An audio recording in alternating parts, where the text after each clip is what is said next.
हम सब ब्रह्मांड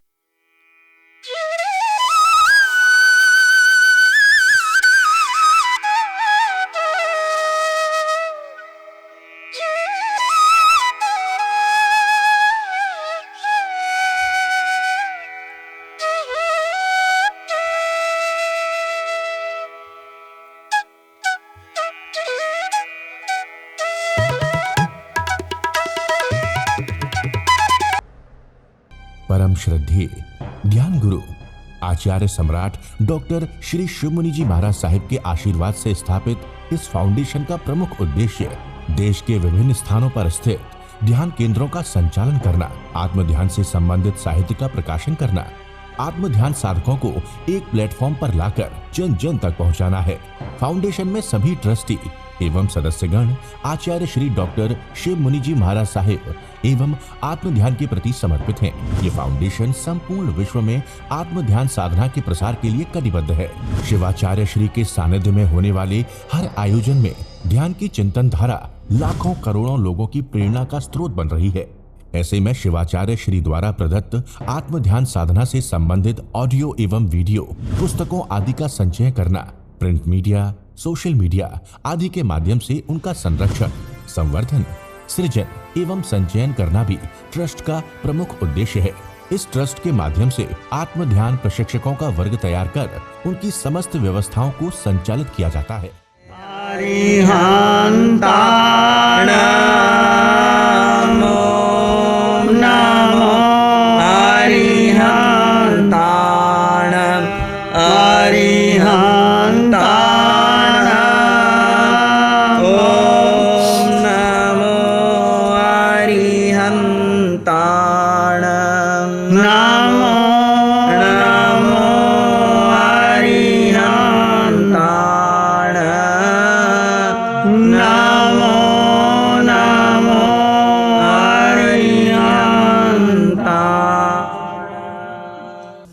अरिहंत परमात्मा महाविधि क्षेत्र में विराजमान, जिनकी अनंत अनंत कृपा हम सब पर बरस रही है, उस परमपिता परमात्मा देवादिदेव क्षमा शर्मा त्रिलोकीनाथ तीनों लोगों को एक साथ जानते और देखते हैं। तिन्नानंग तारियानंग बुद्धानंग बोयानंग मुत्तानंग मोयगानंग स्वनुनंग सौदर्शीनंग स्वयं तिर चुके हैं, औरों को तार रहे हैं, स्वयं बोधि को प्राप्त हो चुके हैं, औरों को बोधि दे रहे हैं। सर्वज्ञ सर्वदर्शी तीनों लोगों को एक साथ जानते और देखते हैं और सबके भविष्य के बारे में जानते हैं और उनके मंगल की कामना करते हैं। ऐसे प्रभु की करुणामयी वाणी को, उनकी साधना को, उनके ज्ञान को, उनके तप को अनंत अनंत नमन, प्रार्थना कृतज्ञता के भाव। शासनपति भगवान महावीर, जिनका धर्म शासन, धर्म संग, धर्म तीर्थ में हम सब धर्म का अमृत पान कर रहे हैं। प्रभु सिद्ध बुद्ध और मुक्त हो गए, परंतु पंचम काल में ये महावीर का शासन है। उनकी वाणी, उनका ज्ञान, उनकी साधना, उनकी क्षमा, उनकी मैत्री आज भी हमारे पास है। उनकी वाणी के द्वारा, उनकी साधना के द्वारा हम भी उसी मार्ग पर चल पर आगे बढ़ सकते हैं। उस प्रभु की वाणी को, उनकी साधना को, उनकी क्षमा मैत्री को अनंत अनंत नमन, प्रार्थना कृतज्ञता के भाव। भगवान की वाणी को, उसी वाणी का उत्तराध्ययन सूत्र में जो समकृत पराक्रम की चर्चा आपके सामने चली है। भगवान से पूछा, प्रभु सहाय पचकाने नंग भनते जीवे किम जने। भगवान सहाय पचकान से जीव को क्या लाभ होता है। सहाय पचकाने नंग एगी भावंग जनई एगी भावंग भोए वी यनंग जीवे एगत्तंग भावे माने अपसद्धे अपझंझे अपकले अपकसाए अप तुमम तुम्हें संयम बहुले संबर बहुले समाही यावी भवई। सहायता का पचकान कि जीव को कुछ किसी की सहायता नहीं लेनी, इसका प्रत्याख्यान करने से क्या लाभ होता है। हर व्यक्ति चाहता है कोई मेरी मदद करे। आप परिवार में हैं, संघ में हैं, और भगवान की वाणी भी कहती है, जैन धर्म का प्रसिद्ध सूत्र है, परस्पर उपग्रह जीवानाम। जीवन एक दूसरे के सहयोग से चलता है। सहयोग संसार का श्रेष्ठतम भाव है, परंतु ये श्रेष्ठतम भाव यदि आप संसार से पार होना चाहते हो, यदि आपने अपने जीवन का लक्ष्य चुन लिया है कि मुझे सिद्ध गति में जाना है, मुझे मोक्ष प्राप्त करना है, तो ये भाव भी छोड़ना होगा कि मुझे किसी की सहायता नहीं लेनी। यदि आप सहायता नहीं लेते तो क्या होता है? एकत्व भाव का पोषण होता है। एकत्व भाव कि मैं अकेला था, अकेला हूँ, अकेला ही रहूँगा, इसका पोषण होता है। और यदि आप सहायता लेते हैं तो फिर क्या कभी क्लेश होता है, तू की बातें होती है, कभी वाणी के द्वारा कुछ बोला जाता है, परिवार में संघ में संघर्ष क्यों होता है? उसने कुछ कहा, मैंने कुछ कहा, उसने कुछ कहा, उसने कुछ कहा, वाणी का संघर्ष, फिर हाथों पाय पर बात आ जाती है, फिर मन में, फिर वाणी में, फिर बुद्धि में, फिर इंद्रियों में संघर्ष चलता है।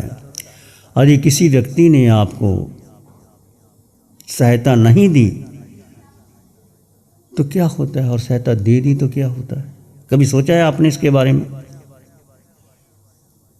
क्या जरूरी है आपकी सहायता करें? माँ बच्चे का पालन पोषण करती है, सब कुछ करती है, और एक बार माँ भूल जाए, उसको दूध पिलाना भूल जाए या करना ना दे, तो बच्चे को कितना गुस्सा आ जाता है, तूने मेरा ध्यान नहीं रखा, तूने ये नहीं किया, वो नहीं किया।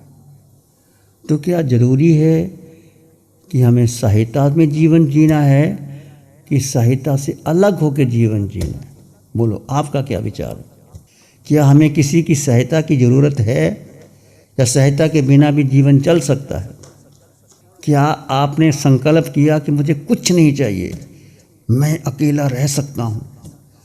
मेरे जीवन में, आपके जीवन में ऐसा बात नहीं आती कि मुझे कुछ चाहिए नहीं। भगवान बार बार कहते हैं जीव अकेला था, अकेला है, अकेला रहेगा। पूरे ब्रह्मांड में तीनों लोगों के तुम्हारा बताओ है कौन? बोलो, जीव के सिवाय एक जीव दूसरे जीव को सहायता दे सकता है क्या? आपका जीव और दूसरे का जीव कोई सहायता कर सकता है? क्या कर सकता है? और पुद्गल, एक पुद्गल, पुद्गल का मतलब समझते हैं आप? पुद्गल तो बहुत बार बार बार भगवान, पुद्गल का मतलब मैटर, संसार, शरीर पुद्गल है, अनंत पुद्गलों से बना है शरीर। और जो कुछ तुमने इकट्ठा किया है, हीरे जवाहरात, कोठी, बंगला, गाड़ी, मित्र, साथी, संबंधी जो बनाए, रिश्ते नाते बनाए, ये मेरा, ये तेरा, ये सब पुद्गल है। ये सब नष्ट होने वाला है। जिसका आकार है वो पुद्गल है, बस ये मान लो। जिसका आकार है, तुम्हारे पास बंगला है उसका आकार है, तुम्हारे शरीर का आकार है, तुम्हारे हीरे जवाहरात का आकार है, तुम्हारा कोठी, बंगला, टीवी सेट जो तुमने बनाया है उसका आकार है। जिसका आकार है वो नष्ट होगा। उस आकार में एक निराकार तत्व है, आत्मा। आत्मा को किसकी जरूरत है सहायता की? बोलो। इसका मतलब अभी आपने आत्मा के बारे में सुना है, समझा है, ध्यान शिविर किए, परंतु क्या बात नहीं आती, मैं आत्मा अकेला, मुझे क्या चाहिए? यदि मान लीजिए रोग भी आ गया, मान लीजिए रोग आ गया, और यदि आपके कर्मों में ठीक होना होगा तो कोई बाहर का व्यक्ति भी आके आपकी सहायता कर देगा, और नहीं आना होगा तो जो होगा आपके कर्मों की नजरा हो जाएगी। सबसे अधिक नजरा कब होती है? जब व्यक्ति प्रतिकूल परिस्थिति में होता है। ऐसा भयंकर रोग आ गया और उस समय आप, मुझे कुछ नहीं चाहिए, अंत मन से कहते हैं कि मुझे कुछ नहीं चाहिए, और उस समय कितने कर्मों की नजरा होती है? बोलो, कितने कर्मों की नजरा? एक रोग आपको सिद्ध गति तक ले जा सकता है। एक रोग, ऐसा मत सोचो क्या करें, बेटा साथ ही नहीं देता, उसको इतना कुछ दिया, अभी बेटा आया ही नहीं, बहू ने सेवा ही नहीं करी। मान लीजिए जैसे तुम जंगल में चले गए, कोई तुम्हारे साथ नहीं है, ठोकर लगी, जंगल में अकेले पड़े हो, तो क्या करोगे? किसको याद करोगे? कौन बेटा, कौन धन? धन तिजोरी में पड़ा हुआ है। कल्पना करो, कभी सोचो, कभी अकेले जंगल में पड़े। क्या जंगल में अकेला हिरन नहीं होता? कौन साथ देता उसको? बेचारे को रोग आ जाता है। मिर्गापुत्र के माता पिता ने कहा, बेटे तू इतना सुकुमार राजकुमार, रानियाँ तेरे साथ में, और उनके जो महल थे ना, फर्श हीरे जवाहरात के थे। राजा था और रानियों में रहता था। और देखो, झरोखे में बैठा बैठा एक मुनि को देखा। मुनि को देखते देखते चिंतन प्रगाढ़ हो गया। ऐसा रूप तो मैंने देखा। कर्म का क्षय टूटा, ज्ञान हो गया, अवधि ज्ञान हो गया, जाति समण ज्ञान हो गया। मैं भी कभी मुनि था, मैं साधु बना था। होते होते नरकों की वेदना याद आ गई, मैं नरक में भी गया। इतने भयंकर दुख, सीधा नीचे आ गया माँ के पास। माँ, मैंने नहीं रहना, मैंने घर छोड़ना है, चले जाना। देखो कैसा वैराग्य लगा। रानियां साथ में है, महलों में बैठा है, हर प्रकार की सुविधा है। वो सुविधा आज हमें नहीं है जो उस राजा का बेटा था, राजकुमार था और उच्च कोटि का राजा था।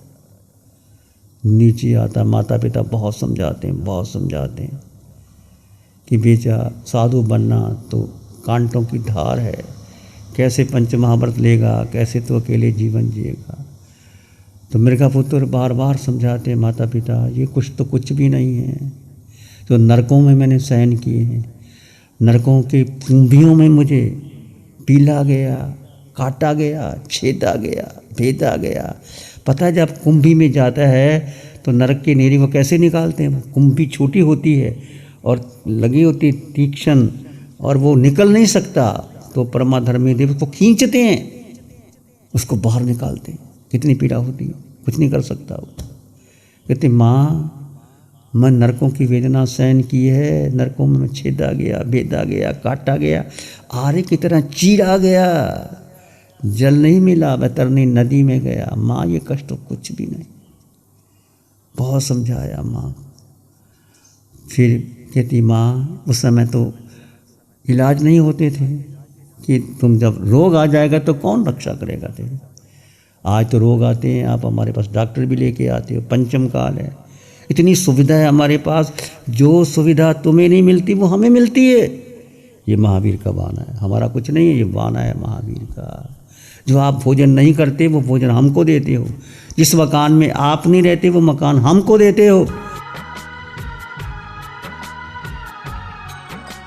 ध्यान करेंगे, आंखें बंद, मन वचन काया शांत, शरीर शांत, विचार शांत, सृष्टि शांत, वातावरण शांत, हर दिशा हर किनारा शांत शांत शांत। सिर के सिरे से पांव के अंगूठे तक अपने भीतर शुद्ध चेतना का एहसास कीजिए। तुम केवल केवल केवल आत्मा, जड़ और जीव का भेद कर दीजिए।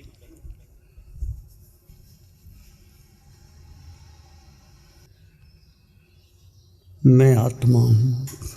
अपने भीतर शांति का अनुभव करें। आत्मा में अनंत सुख है। दो तत्व साथ साथ में है पर दोनों जुदा जुदा है। मैं जीवात्मा, मेरे पास मेरे अलावा मेरा अपना कुछ भी नहीं।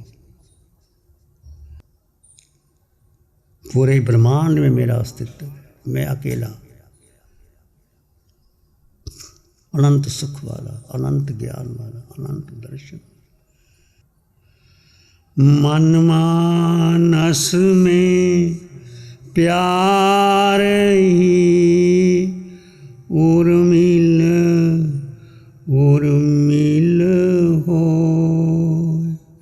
मन मानस में प्यार ही पुलकित पुलकित हो। रोम रोम से ध्वनि उठे, जन जन मंगल होए। रोम रोम पुलकित उठे, सबका मंगल हो, तेरा मंगल हो, सबका मंगल हो। सबका भला हो, सबका मंगल हो, सबका शुभ हो।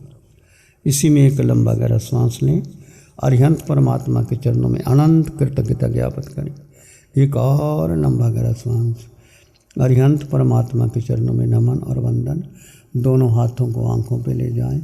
हल्का सा स्पर्श, धीरे से आंखें खोल सकते हैं। नमो अरिहंतानंग, नमो सिद्धानंग, नमो आयरियानंग, नमो वज्रायनंग, नमो लोहे सब सावनंग। धम्मो मंगल मुखिठम अहिंसा संयमो तमो, देवावित्तं नमं संति जसधम्मे श्यामनो। श्री चत्तारी मंगलम, अरहंता मंगलम, सिद्धा मंगलम, साहु मंगलम, केवली पाणत्तो धम्मो मंगलम। चत्तारी लोग उत्तम, अरहंता लोग उत्तम, सिद्धा लोग उत्तम, साहु लोग उत्तम, केवली पाणत्तो धम्मो लोग उत्तम। चत्तारी शरणं पवज्जामि, अरहन्ते शरणं पवज्जामि, सिद्धे शरणं पवज्जामि, साहु शरणं पवज्जामि, केवली पाणत्तं धम्मं शरणं पवज्जामि। चारे शरण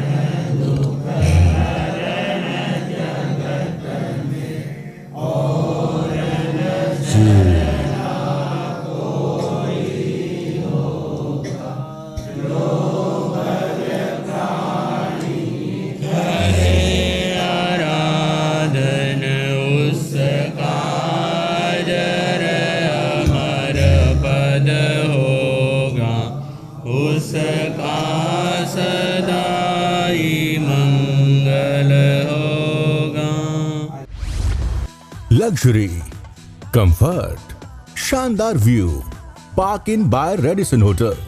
अपनेपन का एहसास, यहाँ बिताया हर पल आपके लिए होगा खास। यहाँ के अमेजिंग रूम्स, बैंक्वेट हॉल, तमाम प्रकार के प्योर वेज जैन फूड। जिंदा दिल लोगों के खूबसूरत शहर सूरत में रेडिसन ग्रुप की स्टार रेटेड लग्जूरियस होटलों में सबसे अग्रणी है Park Inn by Radisson hotel. एक बार अवश्य विजिट करें। सूरत अडाजन में Park Inn by Radisson hotel. Project by Sumeru group, Shri Babulal Mandot, Surat. गुरु हमको ऐसी कृपा दृष्टि दे।